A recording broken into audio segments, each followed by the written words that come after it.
0 से हरा दिया भाई। स्टार्ट।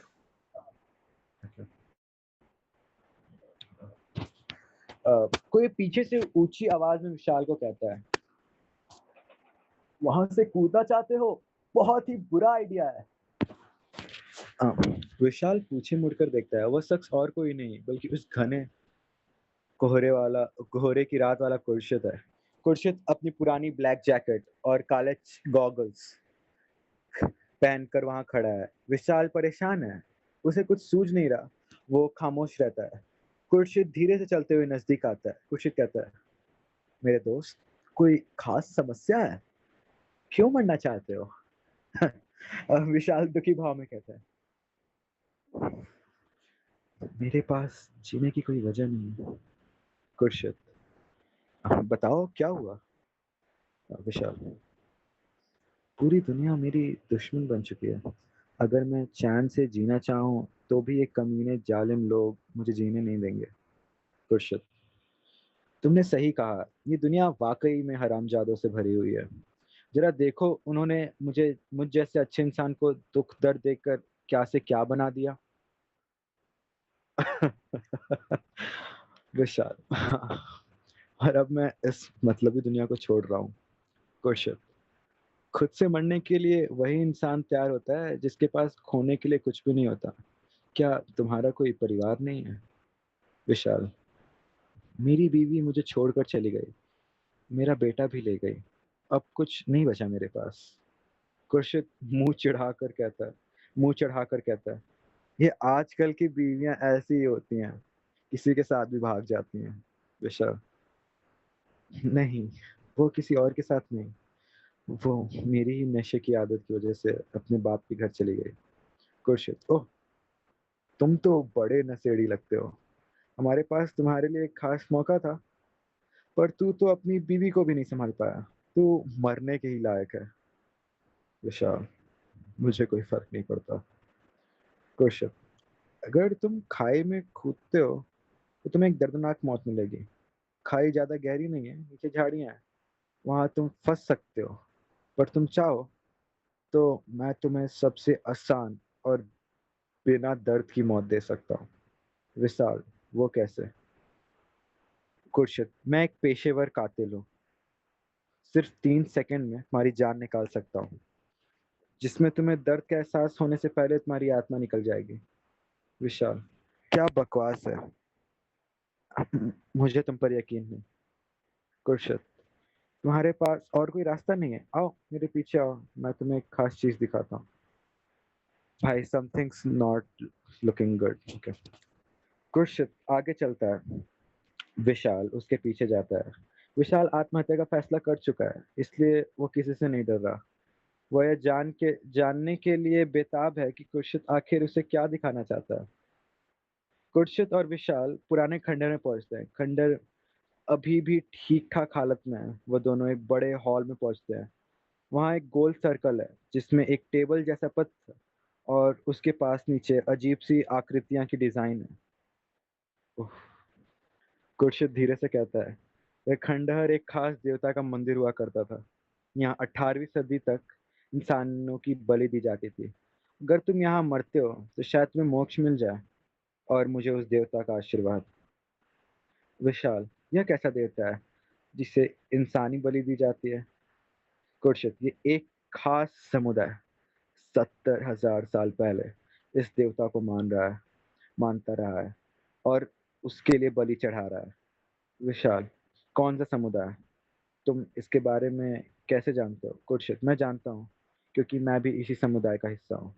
विशाल, तो तुम्हारा समुदाय कहाँ रहता है? खुर्शीद, तुम इसके बारे में मत सोचो, इस पत्थर पर अपना सिर रखो और शांत हो जाओ।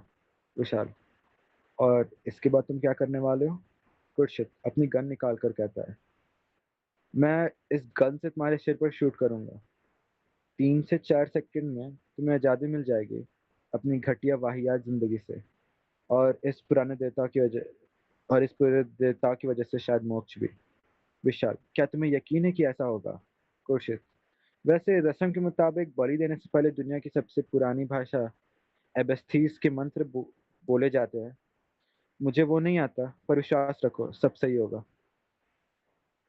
विशाल, मुझे तुम पर भरोसा नहीं है। खुर्शीद, फिक्र मत करो, इसके लिए सबसे ज्यादा महत्वपूर्ण है सच्चे दिल से समर्पण, जो कि तुम कर सकते हो। विशाल आत्महत्या का मन बना चुका है।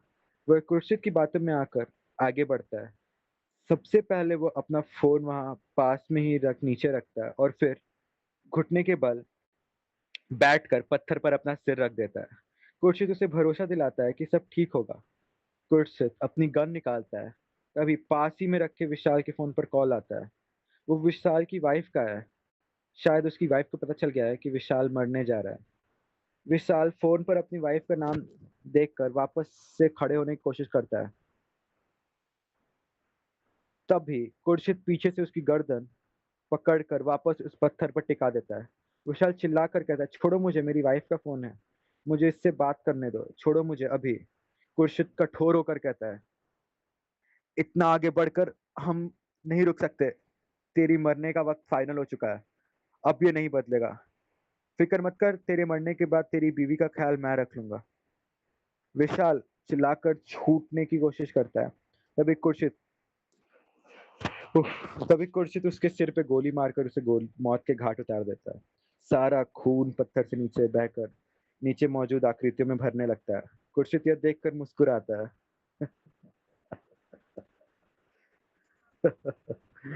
खुर्शीद वहां थोड़ी देर इंतजार करता है, पर वहां कुछ भी खास नहीं होता जैसा वो सोच रहा था। वैसा कुछ भी नहीं। इसके बाद वो नीचे गिरा हुआ खून पानी की तरह हाथ में लेकर उसे चाट कर टेस्ट करता है। शायद उसे ही अच्छा लगा। वह फिर मुस्कुराता है। उसके बाद खुर्शीद विशाल की बॉडी उठाकर खंडहर के बाहर लाता है, और वहां सामने पड़ी अपनी कार की के प्लास्टिक डिक्की की प्लास डिक्की में प्लास्टिक लपेट कर डाल देता है। फिर तो वो वहां से कुछ बड़बड़ाते हुए कार लेकर चला जाता है। खुर्शीद अपनी कार लेकर जंगल की बाहर की ओर जाने लगता है।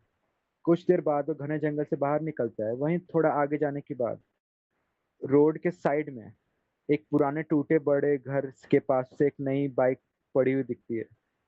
खुर्शीद वहां अपनी कार रोकता है, फिर बाहर निकलकर चुपके से उस घर की ओर आगे बढ़ता है।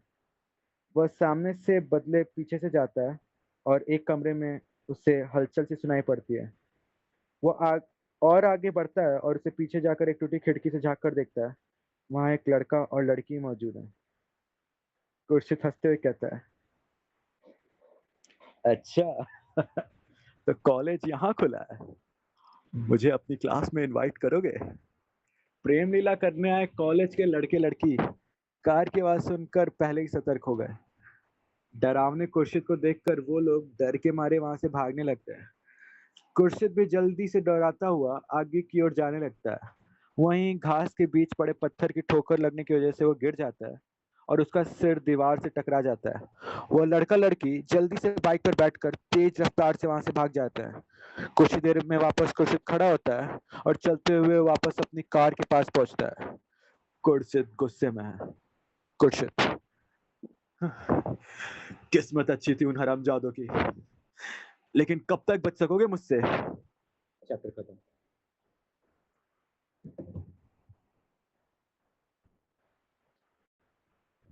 भाई खुर्शीद भाई बहुत मादर चैप्टर चोद है भाई, बहुत ज्यादा। और व्हाट विशाल भाई, वो चाहता तो इज्जत से मर सकता था, लेकिन व्हाट द फालतू फक भाई। चैप्टर है ये अभी तक का विशाल तो सबसे फालतू बकचोदी किया है भाई, विशाल तो बकचोदी किया है भाई। एल हो रहा भाई, है। एल हो रहा। ये तो नहीं बहुत भाई, लाइक फालतू है। विशाल तो उस लालच में गया ना कि उसे बिना मौत के दर्द मिलेगी, क्योंकि खुर्शीद ने कहा था कि तुम यहाँ से गिरोगे तो तुम झाड़े ऑफ में फंस कोर्स सकते हो। दर्द फील होगा, but चलो ठीक है, कुछ नहीं कर सकते, लेकिन एट द एंड तो भाई उसकी वाइफ आएगी नहीं भाई, तुम कभी भी हार नहीं मान सकते भाई। एक ही तो जिंदगी मिली है, उसमें तुम हार मान जाओगे, व्हाट वही द ना, फक। ये तो सुसाइड वाला तो मेरे कॉन्सेप्ट ही बेकार वही लगता तो, है भाई। ये तो ऑफ कोर्स ये एल हो रहा मूव था भाई। सुसाइड करना एलोरा मूव था, खुर्शीद के साथ जाना था नहीं था ये तो नहीं जानता हूँ। ओके भाई, मैं बट सोच रहा खुर्शीद, था अगर इसको हाँ, अडेप्ट किया जाए मूवी या फिर शो में, और अगर वो वाला ट्विस्ट दिखाना हो कि जो कौन सा? खुर्शीद है भाई वो है, वो वाला ट्विस्ट तो हो नहीं पाएगा। क्यों?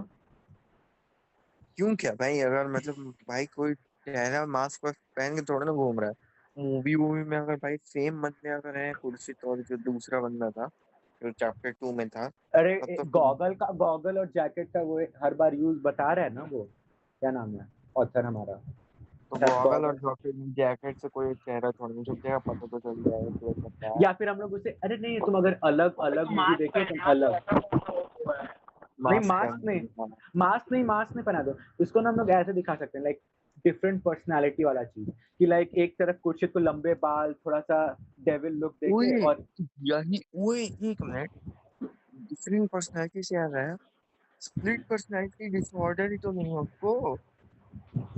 हो सकता है, हो सकता है। अरे 5 6 7 बचे हैं ना, जल्दी पढ़ो। 5 6 7 3 चैप्टर बचे हैं।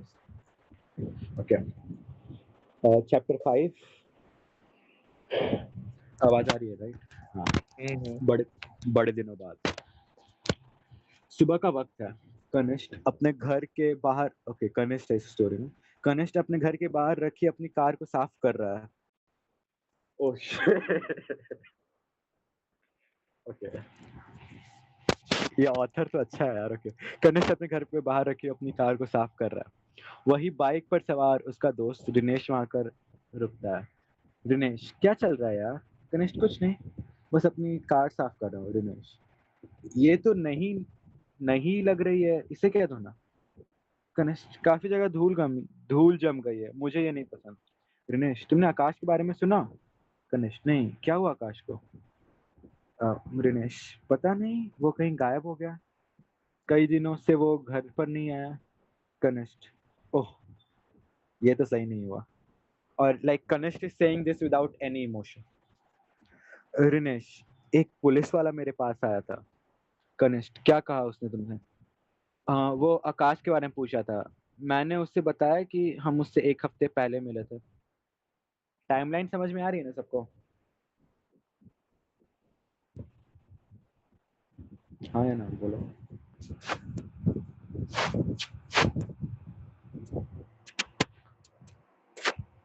बोलो, मेरी आवाज नहीं आ रही? आ रही है। ओके ओके, क्या ठीक है। कहते हैं, आकाश कौन था? आकाश वही था जिसको ये छोड़ा था घर। आकाश, नहीं नहीं, आकाश जिसको जिसको वो था गाड़ी में बैठा के छोड़ा गया था वही ना। सबसे पहले मैं कॉन्टेक्ट दे दे रहा हूँ तो लास्ट में सबसे पहले आकाश को कनिष्ठ को आकाश नहीं पसंद था बिकॉज ऑफ द फैक्ट कि कनिष्ठ जिस लड़की से प्यार करता था प्राची, आकाश इसके से गंदे गंदे मैसेज कर रहा था उसे कॉलेज टाइम में, जब छोटे ये लोग पढ़ते थे, ठीक है। और लास्ट में क्या हुआ कि आकाश का घर भी रिनेश के घर के साइड था, तो रिनेश को छोड़कर आकाश और कनिष्ठ एक साथ गए थे। उसके बाद आगे का हम लोग को बताया नहीं गया, स्टोरी ही एंड हो जाती, चैप्टर ही हाँ खत्म हो बताया जाता। ही नहीं गया क्या भाई, ऑब्वियस है क्या हुआ। हाँ, ठीक। और अब आकाश मिल नहीं रहा है, ओके जस्ट से। और यहाँ पे स्टोरी की शुरुआत भी इससे हो रही है कि कनिष्ठ कार धो रहा है, जस्ट फॉर द फैक्ट, अरे कृष्णा तुम्हारी जान ले लेंगे, कनिष्ठ और उत्कृष्ट से पहले जो भी है।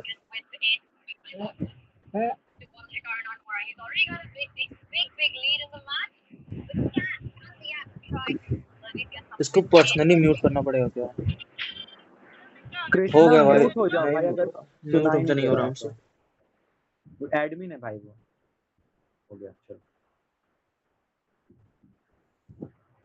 वो हिकारू का वो देख रहा है मैच, छोड़ो।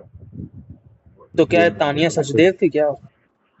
हाँ, वो तान्या सकते हो, आप तो बहुत जल्दी पहचान। और यहाँ पे पता है ये वाले चैप्टर की शुरुआत भी ऐसे होती है कि कनिष्ठ कार धो रहा है, तो मतलब मे बी वो, क्योंकि उसने उसकी बॉडी, विशाल की बॉडी भी तो अपने कार में रखी थी ना प्लास्टिक से लपेट के।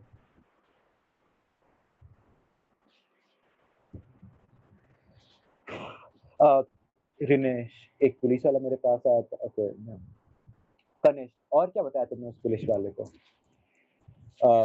रिनेश, वो मुझे बोल रहा था कि उसी रात आकाश गायब है। मैंने उसे बताया कि दोस्तों की मीटिंग के बाद हम अपने घर चले गए थे।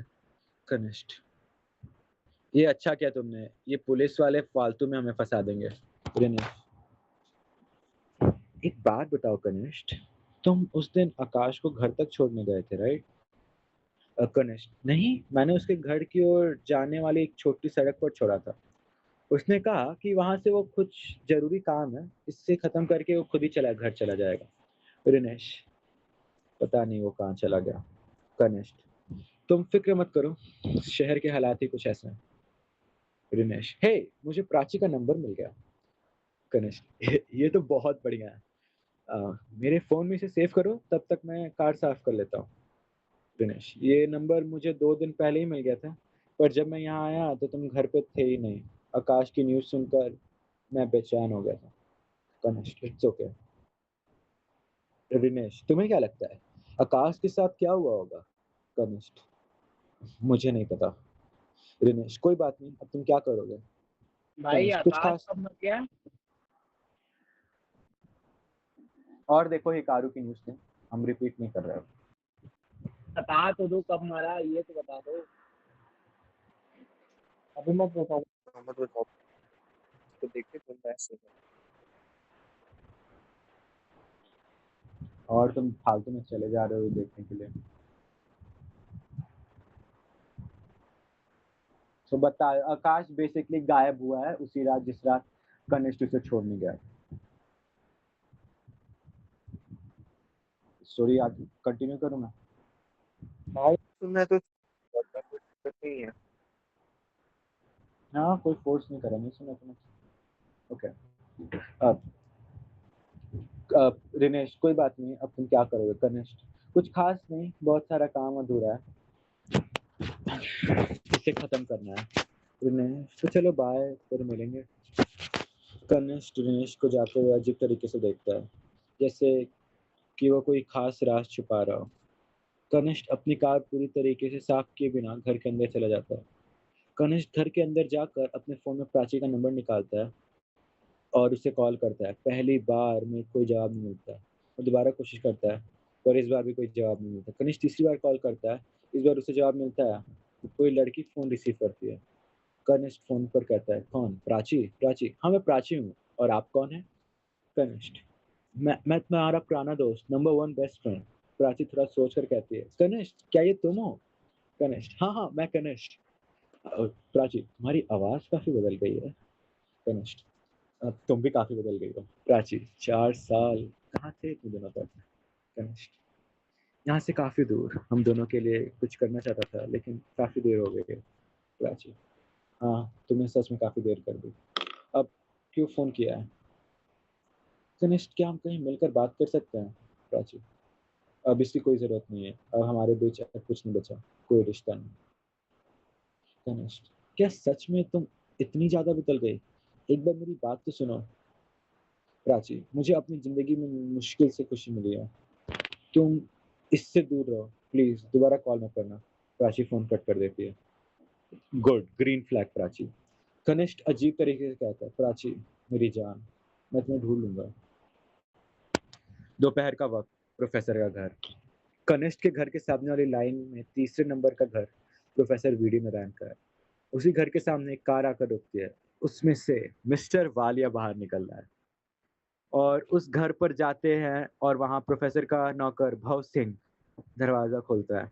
भव सिंह, जी आपको क्या काम है? मिस्टर वालिया, मुझे प्रोफेसर से मिलना है, उन्हें बुलाओ।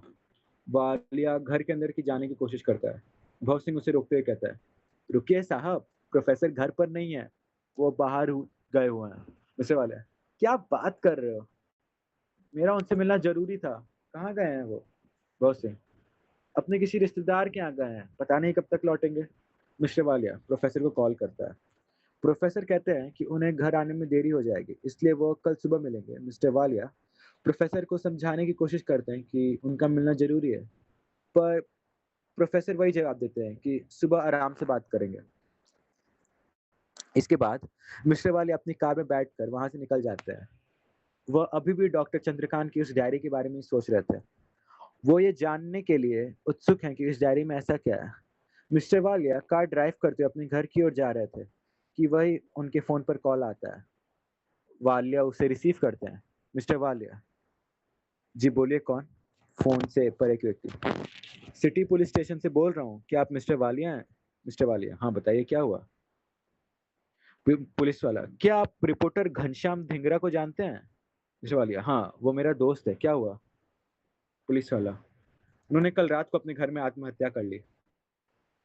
मिस्टर वालिया, इतने लोग मर रहे हैं, it doesn't making sense now. Mister Walia, ये तो बुरा हुआ, कैसे हुआ है? पुलिस, अभी हकीकत चल रही है, अभी तहकीकात चल रही है। हमें जानकारी मिली है कि आप 2 दिन पहले उनसे मुलाकात की थी, क्या ये सही है? मिस्टर वालिया, जी हाँ, उस वक्त तो वो बिल्कुल सही थे, अचानक ये कैसे हो गया? पुलिस, आपको पुलिस स्टेशन आना होगा, आप उनके दोस्त हैं, आपको इन्वेस्टिगेशन में पुलिस की मदद करनी होगी। मिस्टर वालिया, ठीक है, मैं आता हूँ। मिस्टर वालिया फोन रखते हैं। इसके बाद वो फिर से अपने घर की ओर जाने वाले रोड बने मौजूद छोटे से ब्रिज के पास पहुंचते हैं। ये रोड हमेशा की तरह आज भी शांत है। तभी एक ट्रक अचानक पीछे से आता है और उनकी कार को टक्कर मारता है। वालिया की कार अपना संतुलन खो देती है। इसके बाद कार रोड से बाहर निकल जाती है और वहां दीवार से टकरा जाती है। कार का आगे का हिस्सा तहस नहस हो जाता है। कार के बोनेट से धुआं निकलने लगता है, पर मिस्टर वालिया बच जाता है और ट्रक वाला वहां तेज रफ्तार से भाग जाता है। लगता है उस ट्रक वाले का इरादा वाले को कार को टक्कर मारकर नाले में गिरा देने का था, पर वह इसमें कामयाब नहीं हो पाया। मिस्टर वालिया लड़खड़ाते हुए अपनी कार से बाहर निकलने की कोशिश करते हैं। वह थोड़े घायल लग रहे हैं, उनकी बंदूक उनके पास है। तभी उन्हें फोन पर एक और कॉल आता है। मिस्टर वालिया कॉल रिसीव करते हैं। हेलो। फोन पर कोई अनजान शख्स भारी आवाज में कहता है, वालिया, जरूरत से ज्यादा जानने की कोशिश करोगे तो मारे जाओगे। मिस्टर वालिया गुस्से में कहता है, कौन बोल रहा है? दम है तो सामने आकर बात कर। फोन कट हो जाता है। आसपास के कुछ लोग घायल मिस्टर वालिया की मदद के लिए आते हैं।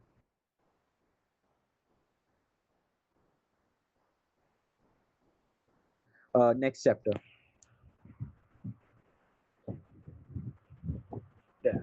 एवरीथिंग ये इज कौन नाउ सा चैप्टर है कनेक्टिंग। भाई? ये 6 है। कनेक्टिंग उतना कनेक्ट तो नहीं हुआ, लेकिन भाई ये वालिया जो चैड है भाई, सामने आके बुला के भाई यार गोली मारेगा वो। मेरे को लेकिन ट्रक वाला पूछी था भाई, वो एक बार लड़ा दिया ना उसको, उसी कार में वापस जाके टक्कर मारनी चाहिए ताकि पेड़ एकदम घुस जाए बीचों बीच, तब वो नहीं बच पाता और ब्लास्ट ब्लास्ट तो हो ही जाता आराम से। अरे तो भाई जान लेना जितना आसान काम हम लोग को लगता है उतना आसान काम होता नहीं।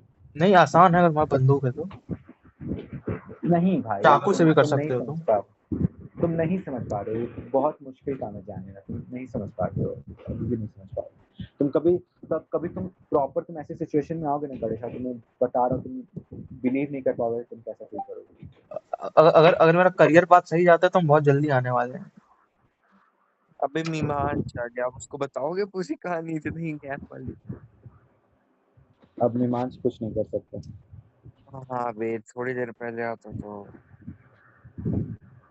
अब करेक्टर को भी तो इंट्रोड्यूस करना है, इतने सारे करेक्टर्स, अगर एक ही दो करेक्टर रहते तो बता बता दिया जाए देते। फट से, बता दिया जाए फट से। हाँ, तो कहाँ तक मीमांस को पता है? मीमांस तुमको कहाँ तक पता है, जानना है कि नहीं? पहले बात तो यही पूछ लो। बढ़िया है, मतलब तो काफी बढ़िया है। मीमांस हाँ आ जाओ।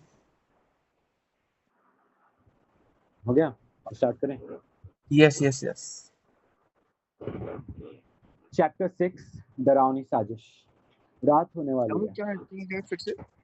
हाँ, क्या चैप्टर 6? डरावनी डरावनी साजिश। साजिश। मुझे ऐसा नहीं लगा कि कुछ सुपर नेचुरल एलिमेंट है, पर हाँ डार्क हॉरर तो है, लाइक पीपल किलिंग, ऐसा कुछ क्राइम है, हॉरर। रात होने वाली है। आसमान में बादल छाए हुए हैं। अंधेरे के साथ ठंड भी बढ़ रही है। लगता है शहर में आज फिर से कोहरा छाने वाला है। मुझे लग रहा है कि वो जो पूरी स्टार्टिंग वाली फैमिली थी वो मर चुकी है। प्रोफेसर अपनी कार के सवार अपने घर पर पहुंचते हैं। प्रोफेसर के आते ही उनका नौकर भव सिंह घर से बाहर निकल जाता है। प्रोफेसर कार से बाहर आते हैं। भव सिंह, साहब आप आ गए। यहाँ काले सूट वाला आदमी आया था, वो आपके बारे में पूछ रहा था। प्रोफेसर, हाँ मैंने उससे बात की। तुम खाना तैयार कर दो, मैं थोड़ी देर से खाऊंगा। भव सिंह, अच्छा ठीक है। प्रोफेसर अपने कमरे में जाते हैं। 6 साल पहले उनकी पत्नी की डेथ हो चुकी है। उनके 2 बच्चे विदेश में रहते हैं। इस तरह वो अकेले रहते हैं और पर उनका नौकर ज्यादा वक्त उन्हीं के घर में रहता है। प्रोफेसर अपने कमरे में रखी इतिहास की किताब उठाते हैं बैठकर पढ़ना शुरू करते हैं और उनका मन नहीं लगता। अब वो उब गए हैं एक ही चीज बार बार करके। अकेले रहना भी काफी मुश्किल काम है। प्रोफेसर खिड़की से बाहर देखते हैं। बाहर रात का अंधेरा छा चुका है। कड़कती ठंड पड़ रही है और इसके साथ कोहरे का हल्का सा धुआं भी उठना शुरू हो गया। पता नहीं क्यों प्रोफेसर आज थोड़े से बेचैन लग रहे हैं। अक्सर वो अपना वक्त किताबों में ही पढ़ने में निकाल देते हैं। प्रोफेसर के फोन पे एक मैसेज आता है। प्रोफेसर इसे चेक करते हैं तो पता चलता है कि उनके कॉलेज की एक नई स्टूडेंट जिसका नाम विनीता है, जो अभी कुछ ही वक्त से छोटी छोटी बातों को लेकर या कुछ अजीब सवालों को लेकर मैसेज करती रहती है। प्रोफेसर अपने स्टूडेंट को एक अच्छे मित्र की तरह सलाह और सवालों के जवाब देते हैं। इस वजह से अक्सर उनसे काफी स्टूडेंट ये बताया जा रहा है उनके एट्रीब्यूट्स के बारे में। उनके सलाह देते अक्सर उनके काफी स्टूडेंट्स उनसे कॉलेज में या फोन पर उनसे अच्छी तरह से बात करते हैं। पर ये लड़की प्रोफेसर को अलग लगती है, जो बिना किसी खास वजह के भी प्रोफेसर को मैसेज करती रहती है। प्रोफेसर विनीता के मैसेज का जवाब देते हुए पूछते हैं कि क्या समस्या है, पर विनीता उनसे मैसेज की जगह फोन पर कुछ खास बात करना चाहती है। प्रोफेसर उसे हाँ कहते हैं, तब वो फोन कॉल करते हैं। फोन पर विनीता कहती है, सर आप क्या कर रहे हैं? प्रोफेसर, कुछ खास नहीं, बताओ क्या समस्या है तुम्हें? विनीता परेशान होकर कहती है, सर मुझे आपकी मदद की जरूरत है अभी। प्रोफेसर, वो तो ठीक है, पर पहले बताओ तो समस्या क्या है, फिर मदद कर सकते हैं। विनीता, आपको तो पता है शहर में काफी कुछ अजीब हो रहा है, लोग गायब हो रहे हैं। प्रोफेसर, हाँ मैं जानता हूँ। तो विनीता, आज मैं घर पर अकेली हूँ, मेरी मम्मी पापा के वहां गई हैं और आज फिर से कोहरे जैसा मौसम हो रहा है, मुझे डर लग रहा है। प्रोफेसर, ओह अच्छा ऐसा है, तो सबसे पहले अपने घर के सारे खिड़की दरवाजे बंद कर लो और घर में ही रहो, फिक्र मत करो। अकेले में डर सबको लगता है। विनीता, लेकिन इतनी डरावनी रात को एक लड़की का घर में अकेले रहना ठीक नहीं। प्रोफेसर, तो तुम्हारे पिता कहाँ हैं? कोई और परिवार का सदस्य नहीं है वहाँ आसपास? विनीता, नहीं, मेरे पिताजी की डेथ हो गई है काफी साल पहले। अब सिर्फ मैं और मेरी माँ है। प्रोफेसर, आसपास कोई भरोसेमंद व्यक्ति या लोग नहीं है जिनसे तुम मदद ले सको या उनके साथ रह सको आज के लिए? विनीता, नहीं, यहाँ कोई भरोसेमंद नहीं, मैं यहाँ सिर्फ आप पर भरोसा कर सकती हूँ। This girl is sounding like a professor, तुम ज्यादा सोच रहे हो, फिक्र मत करो, सब ठीक है, तुम खाना खाकर सो जाओ। विनीता, सर आप समझ नहीं रहे हैं, मैं कितना डरी हुई हूँ। प्रोफेसर, अच्छा तो बताओ क्या कर सकता हूँ मैं तुम्हारे लिए, जिससे तुम्हारा डर दूर हो जाए? विनीता सोच कर कहती है, "हम्म, क्या आप मेरे घर आ सकते हैं? मुझे अभी किसी अच्छे इंसान के साथ की जरूरत है।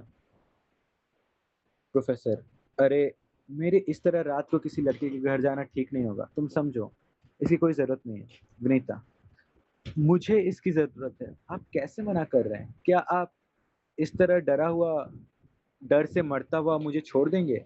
आपकी एक अच्छी स्टूडेंट हो। प्रोफेसर उलझन में पड़ जाते हैं। उन्हें ये ठीक नहीं लगता, पर रात को एक अकेली लड़की की मदद करना, उसका साथ देने का यह अक्सर और जरूरत को ठुकरा देना उन्हें सही नहीं लगता। अचानक से उत्पन्न हुआ उनका एक स्त्री को और का आकर्षण उन्हें हाँ बोलने पर मजबूर कर देता है। आखिर में प्रोफेसर विनीता के घर जाने के लिए तैयार हो जाता है। विनीता उन्हें एड्रेस भेजती है। वह ज्यादा दूर तो नहीं, पर शहर के बाहरी हिस्से के अनजान इलाके में। प्रोफेसर अपने गर्म स्वेटर पहनकर नीचे हॉल में आते हैं। प्रोफेसर अपने नौकर भौत सिंह को कहते हैं कि अचानक उन्हें कुछ जरूरी काम पड़ गया है, तो वो इसे खत्म कर कर वापस आ जाएंगे। भौत सिंह उन्हें रोकते हुए कहते हैं, साहब काफी रात हो चुकी है, इस वक्त बाहर जाना ठीक नहीं। प्रोफेसर, अभी सिर्फ 7:30 बज रहे हैं, मैं वापस आ जाऊंगा। भौत सिंह, साहब आप तो जानते हैं कि आजकल रात के वक्त शहर में कैसी वारदातें हो रही हैं। प्रोफेसर, तुम फिक्र मत करो, मैं कुछ ही वक्त में वापस आ जाऊंगा, शायद थोड़ी देर हो सकती है, पर तुम घर का ख्याल रखना। भौत सिंह, और आपका खाना? प्रोफेसर, मैं वापस आकर खा लूंगा। इसके बाद प्रोफेसर अपनी कार लेकर घर से निकलते हैं। रात होने के साथ साथ ठंड भी बढ़ रही है। कोहरा शांत है, पर कई जगह थोड़ा थोड़ा सा धुआं उठ रहा है। प्रोफेसर धीमी रफ्तार से कार चलाते हैं। तभी वापस विनीता का फोन आता है। वो पूछती है कि आप कब तक पहुंचेंगे। प्रोफेसर उसे कहते हैं कि कुछ ही देर में वो पहुंच जाएंगे। प्रोफेसर कार को शहर के बाहरी इलाके में जाने के लिए रोड पर मोड़ते हैं। वह रोड बिल्कुल खाली होती है, कोई भी और गाड़ी उस रोड पर नहीं दिखती। प्रोफेसर विनीता को फोन लगाते हैं और उससे घर की लोकेशन पूछते हैं। विनीता के बताए हुए रास्ते पर प्रोफेसर आगे बढ़ते हैं। प्रोफेसर थोड़े से बेचैन है। विनीता की बात उन्होंने मान ली, पर वो अब भी उलझे हुए हैं। उसके घर जाकर वो सही कर रहे हैं या गलत। प्रोफेसर विनीता के घर के पास पहुंचते हैं। पूरा इलाका शांत है। विनीता के घर के सामने थोड़ी दूरी पर बनी पानी की टंकी है। वहाँ सारे घर एक दूसरे से दूर दूर बने हुए हैं। आसपास कुछ अंडर कंस्ट्रक्टेड घर हैं और इमारतें हैं। वहाँ ज्यादातर घरों में अंधेरा है। विनीता के घर के पास दो घरों में भी लाइट नहीं जल रही। लगता है उन घरों में कोई नहीं रहता। प्रोफेसर अपनी कार को विनीता के घर के सामने रोकते हैं। कार की आवाज सुनकर प्रोफेसर को बुलाने के लिए विनीता तुरंत ही घर के बाहर निकलती है। विनीता का 2 मंजिला बड़ा मकान है, पर काफी पुराना लगता है। प्रोफेसर कार को उस आंगन में पार्क करते हैं। विनीता लाल नाइट ड्रेस पहन ओके शिट विनीता लाल नाइट ड्रेस पहने खड़ी है। कार से बाहर निकलकर प्रोफेसर विनीता से मिलता है। विनीता थोड़ा मुस्कुरा कर कहती है, आप आ गए सर। अब मैं काफी देर से आपका इंतजार कर रही थी। प्रोफेसर ठीक है, मोहल्ला काफी शांत है। लगता नहीं है कि यहाँ आसपास ज्यादा लोग रहते हैं। विनीता हाँ, काफी कम लोग हैं यहाँ, इसीलिए मुझे अकेले डर लगता है। प्रोफेसर ऐसी जगह अकेले रहोगी तो डर लगना स्वाभाविक है। विनीता हाँ, वो तो है, ठंड बहुत है, चलिए अंदर चलते हैं। प्रोफेसर विनीता के पीछे घर के अंदर जाते हैं। थोड़ी अंदर एक हॉल में विनीता प्रोफेसर को बैठने के लिए कहती है। प्रोफेसर पूरे घर को देखते हुए सोफा पर बैठते हैं। विनीता प्रोफेसर को चाय कॉफी के लिए पूछती है। तभी अंदर के एक अंधेरे कमरे में कुछ हलचल सी होती है। प्रोफेसर का ध्यान उस ओर जाता है। तभी एक हट्टा कट्टा आदमी, भूरा जैकेट और काले चश्मे लगाए, उस कमरे से निकल कर आता है। वो और कोई नहीं बल्कि खुर्शीद है। खुर्शीद के हाथ में शराब की बोतल लिए प्रोफेसर के सामने आकर खड़ा हो जाता है। प्रोफेसर उसे देखकर स्तब्ध हो जाता है। चैप्टर खत्म। साला ठरकी प्रोफेसर। ठीक है भाई, लड़की क्या वो खैर मैं तो नहीं जाता। भाई इसमें जा भी लड़की कैसे ने सकते हो? ब्लैकमेल तो सही किया था उसको, लाइक बुलाने का तरीका तो उसका सही था kind of। नहीं भाई, हाँ देखो सारा चैप्टर कनेक्ट हो रहा है, चैप्टर 2 का कहीं कुछ कनेक्शन नहीं जुड़ रहा है। क्या चैप्टर 2 का और ये कनेक्शन? खुर्शी तो विनीता मिले हुए हैं क्या भाई? चैप्टर कुछ 2 तो में मैं वो तो बता मिले दूं, ही है। चैप्टर 2 में अर्श कनिष्क की स्टोरी है, तो क्यों नहीं कनेक्शन जुड़ रहा है? कनिष्क और कनिष्क उसके सारे कहाँ है? और चैप्टर 1 वाले दोनों लड़के का एक सेकंड, नहीं नहीं नहीं, वो चीज चैप्टर 1 नहीं। के अरे मुझे लग रहा है चैप्टर 1 की जो फैमिली वो मर चुकी है। भाई इसके भी नोट्स बना के रिवीजन करना पड़ेगा तब पता चलेगा। अरे नहीं नहीं नहीं। अबे चैप्टर 7 भाई बहुत बड़ा मास्टरपीस होना चाहिए, सब कनेक्ट होना चाहिए, तभी आप कुछ होगा कि देखो। भाई मैं बस ये और नहीं चाहता हूँ कि क्या कहते हैं ओपन एंडिंग हो भाई। हाँ वो सब ना हो, और भाई वो ना हो, क्या और कहते हैं चलो मास्टरपीस चैप्टर एब्सोल्यूट 7 सिनेमा बाकी होना चैप्टर चाहिए। से थोड़ा बड़ा है। चैप्टर भाई 7 तो बाकी रुको, चैप्टर से थोड़ा सा बड़ा है। नई रिकॉर्डिंग चालू करते हैं। ऑलरेडी 33 मिनट का ये वाला हो चुका है, लेट्स बड़ा लेट्स रिकॉर्डिंग डू में चैप्टर अपलोड 7 हाँ, नहीं भाई। किया। इसको as a final chapter, like final recording की तरह रखना है।